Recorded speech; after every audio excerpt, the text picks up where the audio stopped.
পবিত্র জবান থেকে বলেন লা তাজুলু কদম ইবনি আদম হাত্তা ইসআলু আন খামসিন আন উমরিহি ফিমা আফনাহু। নবীজি বলেন সেই দিন আসার পূর্বে ওয়ানু ফি খাফিস সূর ফাইদা হুম মিনাল আজদাসি ইলা রাব্বিহিম ইয়ানসিলুন। যেদিন সিংহায় ফুৎকার দেওয়া হবে, পৃথিবীটাকে ধ্বংস করে দেওয়া হবে। আল কারিয়াতু মাল কারিয়া, মহাপ্রলয় ঘটে যাবে। আমার ভাইরা, আমার বন্ধুগণ, যখন মহাপ্রলয় ঘটে যাবে, কবর থেকে সবকিছু উন্মোচন হয়ে যাবে, চন্দ্রগুলো দ্বিখণ্ডিত হয়ে যাবে। ওই দিন কবর থেকে যারা জান্নাতীরা উঠবে তারা ডেকে বলবে আমাদের ঘুমগুলো কে নষ্ট করলো। ডেকে বলা হবে ফাল ইয়াউমা লা তুযলামু নাফসুন শাইআন ওয়া লা তুজজাউনা ইল্লা মা কুনতুম তা'মালুন। সবাই বলি আল্লাহু আকবার। সঙ্গে সঙ্গে তাদেরকে ডেকে বলা হবে আজ কোন নফসের উপরে কোনো জুলুম করা হবে না, অত্যাচার করা হবে না। দুনিয়াতে আল্লাহ তোমাদের পাঠিয়ে দিয়েছিল, দুনিয়াতে আল্লাহ পাক তোমাদের পাঠিয়ে দিয়েছিলেন। আজকে বান্দা সেই দুনিয়ার প্রতিফলন দিবসের দিন প্রতিফল আজকে তোমাদের হাতে তুলে দেওয়া হবে। আমার ভাইরা, আমার বন্ধুগণ, নবীজি হাদিসের ভিতরে বলেন লা তাজুলু কদম ইবনি আদম হাত্তা ইউসআলু আন খামসিন আন উমরিহি ফিমা আফনাহু। বান্দাদেরকে 5টা প্রশ্ন করা হবে। নবীজি বলেন বনি আদম 5টা প্রশ্নের অ্যানসার দেওয়া ছাড়া একটা পাও তুলতে পারবে না। প্রথমে প্রশ্ন করা হবে আন উমরিহি ফিমা আফনাহু, বান্দা তুমি তোমার জীবনটা কোন রাস্তায় ব্যয় করেছো, কোন পথে পরিচালিত করেছো। ওই দিন কিছু কিছু বান্দা ডেকে বলবে রব্বে কারীম, আমি আমার জীবনটা কোরআনের পথে, ইসলামের পথে ব্যয় করেছিলাম। আল্লাহ পাক দেখে বলবেন ও আমার ফেরেশতারা, তোমরা তো বান্দার 2 কাঁধে অবস্থান করেছিলা। বান্দার যে আমলের খাতা আছে, বান্দার আমলের খাতা আমার সামনে হাজির করো। বান্দার আমলের খাতা যখন নিয়ে আসা হবে, বান্দার হাতে তুলে দেওয়া হবে। বান্দা তুমি আমলের খাতাটা একটু পড়ে দেখো। বান্দা পড়ে দেখবে খাতার ভিতরে লেখা আছে সারাটা জীবন কোরআনের বিপক্ষে স্লোগান দিয়েছে। ঠিক কিনা? বান্দা ডেকে বলবো ওই দিন, আয় আল্লাহ ফেরেশতা মনে হয় আমার নামে দুর্নীতি করেছে, আমার নামে মিথ্যা কথা চালিয়ে দিয়েছে। আল্লাহ পাক ডেকে বলবেন ও আমার গোলাম, ঠিক আছে। আল্লাহ পাক তার মুখটাকে বন্ধ করে দিবেন। আল-ইয়াওমা নাখতিমু আলা আফওয়াহিহিম ওয়া তুকাল্লিমুনা আইদিহিম وتشهد أرجلهم بما كانوا يكسبون। সবাই বলি আল্লাহু আকবার। ওই সময় বান্দার হাত কথা বলবে, বান্দার পা কথা বলবে, বান্দার হাত সাক্ষী দিবে রব্বে কারীম বান্দা সারাটা জীবন আলেম উলামায়ে কেরামদের বিপক্ষে স্লোগান দিয়েছে। সুযোগ পেয়েছিল, কলমের ক্ষমতা ছিল, কলমের ক্ষমতা দিয়া বান্দার জেলের ভিতরে ঢুকাইছে। এমন কিছু বেয়াদব আছে না নাই? সবাই কোন আছে না নাই? আমার ভাইরা, আমার বন্ধুগণ, যখন এই কথা বলবে, বান্দার যখন হাত সাক্ষী দিবে, পা সাক্ষী দিবে, বান্দার বাঁচার কোনো উপায় ওই দিন থাকবে না। আবার কিছু কিছু হাত সাক্ষী দিবে, তারা ডেকে বলবে ফাউলাইকা ইউবাদদিলুল্লাহু সাইয়্যাতিহিম হাসানাতিন ওয়া কানাল্লাহু গফুরার রহিমা। সবাই বলি আল্লাহু আকবার। কিছু কিছু বান্দার হাত সাক্ষী দিয়ে বলবে রব্বে কারীম বান্দা কোরআনের মাহফিলে গিয়েছিল, কোরআনের কথাগুলো শ্রবণ করার জন্য মসজিদে গমন করেছিল।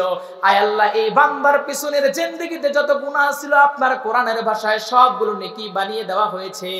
আল্লাহ বলবেন যা বান্দা, তোরে আমি মাফ করে আমার জান্নাত দিয়া দিলাম। জোরে কান্না সুবহানাল্লাহ। আমার ভাইরা, আমার বন্ধুগণ, প্রথম প্রশ্ন করা হবে তুমি তোমার জীবনটা কোন পথে ব্যয় করেছো। কিছু কিছু মানুষ ওই দিন ডেকে বলবে রব্বে কারীম সারাটা জীবন কোরআনের তাফসীর করেছিলাম, কিন্তু কোরআনের তাফসীর করার পর সর্বোপরি আমাদেরকে মিথ্যা কেসে জেলের ভিতরে দেওয়া হয়েছে। এমন কিছু আলেম বাংলাদেশে ছিল কি ছিল না? ছিল কি ছিল না? আমার ভাইরা, আমার বন্ধুগণ, আবার কিছু কিছু আলেম বলবে আমি আমার বিবাহিত স্ত্রীরে নিয়ে হোটেলে গিয়েছিলাম, আমাদেরকে মিথ্যা কেসের আসামি দিয়ে সারাটা জীবন জেলের ভিতরে রাখছে। এমন কিছু আলেম জুলুম, এমন কিছু মাজলুম আলেম আছে না নাই? সবাই বলেন আছে না নাই? আমার ভাইরা, আমার বন্ধুগণ, হযরত ওমরের জীবনের দিকে ফলো করেন। কষ্ট হচ্ছে আপনাদের? উঠে যাচ্ছে কেন? রাত বেশি হয়েছে এজন্য? তাহলে শেষ করে দিই। হ্যাঁ আমার ভাইরা, আমার বন্ধুগণ, ওমর রাদিয়াল্লাহু তাআলা আনহুর জীবনের ভিতরে আমি পেয়েছি খুব গুরুত্বপূর্ণ আলোচনাটা। হযরত ওমর রাদিয়াল্লাহু তাআলা আনহুর তার একটা সন্তান ছিল, নাম ছিল আব্দুল্লাহ। সেই আব্দুল্লাহ মক্তবে পড়াশোনা করতে গিয়েছে। নবীজির একটা নাতি ছিল, নাম ছিল হযরত হুসাইন রাদিয়াল্লাহু তাআলা আনহু। একই সঙ্গে একই ক্লাসে পড়াশোনা করেন। আব্দুল্লাহর কলম খারাপ, হুসাইন মাঝে মাঝে নিয়ে জমিনে ফেলে দেয় আর ডেকে বলে, হুসাইন কলমখানা আমারে তুমি তুলে দাও। সঙ্গে সঙ্গে আব্দুল্লাহ ডেকে বলে, হুসাইন। একের পর এক 2-3 বার যখন হযরত হুসাইন কলম ফেলে দিল, এইবার আব্দুল্লাহ ডেকে বলে, হুসাইন তুমি কি আমারে চাকর পেয়েছো নাকি, গোলাম পেয়েছো নাকি? আমার ভাইয়েরা একটা জিনিস বুঝেন, বাংলাদেশের আয়তন হলো 1,47,500 কত 70, তাই না? 70 বর্গ কিলোমিটার। আর সৌদি আরব কিন্তু 14 লক্ষের উপরে। তাহলে একটা জিনিস আপনি বুঝেন, হযরত ওমর রাদিয়াল্লাহু তাআলা আনহু কিন্তু সৌদির রানিং প্রেসিডেন্ট। সন্তান ডেকে বলল, হুসাইন তুমি আমার কলমখানা ফেলে দাও। আমার বাবা কিন্তু হযরত ওমর কিন্তু বড় একজন নেতা, খলিফাতুল মুসলিমিন। হযরত ওমর রাদিয়াল্লাহু তাআলা আনহুর সন্তান আব্দুল্লাহ যখন এই কথা বললেন, হযরত হুসাইন ডেকে বলে, ও আব্দুল্লাহ, আমার কাছে তোমার বাবা আর তোমার পরিচয়টা হলো চাকরের ছেলে, চাকর, গোলামের বাচ্চা গোলাম। আব্দুল্লাহর মাথা গেছে খারাপ হয়ে, আমারে গালি দাও, কিন্তু আমার বাবারে কেন গালি দাও? আব্দুল্লাহ দেরি করলেন না, আব্দুল্লাহ চলে গেলেন। হযরত ওমরের কাছে গিয়ে বলছে, বাবা আজকে সন্তান হিসাবে বিচার দিচ্ছি না, বিচার দিচ্ছি সাধারণ প্রজা হিসাবে। ও বাবা, বিচার করতে হবে, হুসাইন আমাকে চাকরের বাচ্চা, চাকর বলে গালি দিয়েছে। হযরত ওমর রাদিয়াল্লাহু তাআলা আনহু মন খারাপ করলেন। তিনি বললেন, বাবা চিন্তার কোনো কারণ নাই, মসজিদে নববীর ভিতরে যেদিন আমি শুক্রবারের দিন বয়ান দেই সেদিন বিচারটা আমি করে দেব। হযরত ওমর রাদিয়াল্লাহু তাআলা আনহু মদিনার মসজিদের প্রেসিডেন্ট। তিনি তখনই দাঁড়ালেন, খুতবা শেষ করলেন, তিনি বয়ান শেষ করলেন। হযরত ওমর রাদিয়াল্লাহু তাআলা আনহু ডেকে বললেন, হুসাইন আছো নাকি? হুসাইন রাদিয়াল্লাহু তাআলা আনহু ডেকে বলেন, খলিফাতুল মুসলিমিন আমি উপস্থিত আছি। হুসাইন রে, আমার সন্তান আব্দুল্লাহকে তুমি কি বলেছো চাকরের বাচ্চা, চাকর কেন বললে? হযরত হুসাইন রাদিয়াল্লাহু তাআলা আনহু ডেকে বললেন, খলিফাতুল মুসলিমিন। হযরত হুসাইন রাদিয়াল্লাহু তাআলা আনহু ডেকে বললেন, খলিফাতুল মুসলিমিন একটা জিনিস আপনি বুঝেন না কেন? বুকে হাত দিয়ে বলেন তো, আপনি কি আমার নানা সাইয়্যিদুল কাউনাইন রাহমাতাল লিল আলামিনের কি আপনি চাকর ছিলেন না, গোলাম ছিলেন না? এই কথা যখনই বললেন, হযরত হুসাইন রাদিয়াল্লাহু তাআলা আনহু এই কথা যখনই বললেন, হযরত ওমর রাদিয়াল্লাহু তাআলা আনহু থরথর করে কাঁপতে লাগলেন। মাটিতে তিনি বসে পড়লেন। মাটিতে বসে পড়ে হযরত ওমর রাদিয়াল্লাহু তাআলা আনহু ডেকে বললেন, ও হুসাইন তুমি কি লিখে দিতে পারবা নাকি আমি নবীজির গোলাম ছিলাম? আমার ভাইরা, আমার বন্ধুগণ, এই সংক্ষিপ্ত জীবনের ক্ষমতা আমার আপনার দিয়ে কি হবে? কিন্তু যেদিন হযরত ওমর চেয়েছেন এই দুনিয়ার ক্ষমতা নয়, বরঞ্চ নবীজি যদি আখিরি ওই পরকালে যদি নবীজি আমাকে যদি তার উম্মত বলে, তার গোলাম হিসাবে, তার চাকর বলে যদি আমাকে যদি গ্রহণ করে, আমার এর চেয়ে বড় পাওয়ার অন্য কিছু হতে পারে না। আমার ভাইরা, আমার বন্ধুগণ, হযরত ওমর রাদিয়াল্লাহু তাআলা আনহু বললেন, হুসাইন তুমি এটা লিখে দিতে পারবা নাকি?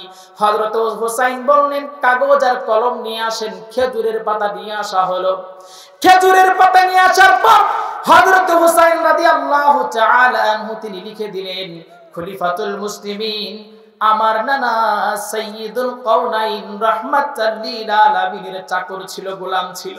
হযরতে ওমর রাদিয়াল্লাহু তাআলা আনহু হাজার হাজার সাহাবীর ভিতরে তিনি দাঁড়ালেন আর দাঁড়িয়ে বললেন, ও নবীর সাহাবীরা, আপনারা সকলেই সাক্ষী থাকেন, আমি আমার সন্তান আব্দুল্লাহর হাতে হযরতে হুসাইনের এই চিঠি সিগনেচার তার দিয়ে দিলাম।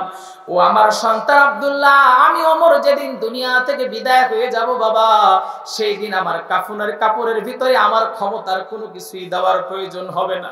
টাকা যাবে না, অর্থ যাবে না, ক্ষমতা যাবে না, কোনো কিছুই যাবে না। আমার ভাইরা, কিতাবের ভিতর আমি দেখেছি হযরত ওমর রাদিয়াল্লাহু তাআলা আনহু 53টা রাষ্ট্রের তিনি প্রধান ছিলেন, অর্ধজাহানের খলিফা ছিলেন। আমার ভাইরা, হযরত ওমর রাদিয়াল্লাহু তাআলা আনহু যখন এই কথা বললেন, হযরতে ওমর রাদিয়াল্লাহু তাআলা আনহু তার সন্তান আব্দুল্লাহকে বলার পর হযরতে আব্দুল্লাহ চিঠিখানা লিখে দিলেন।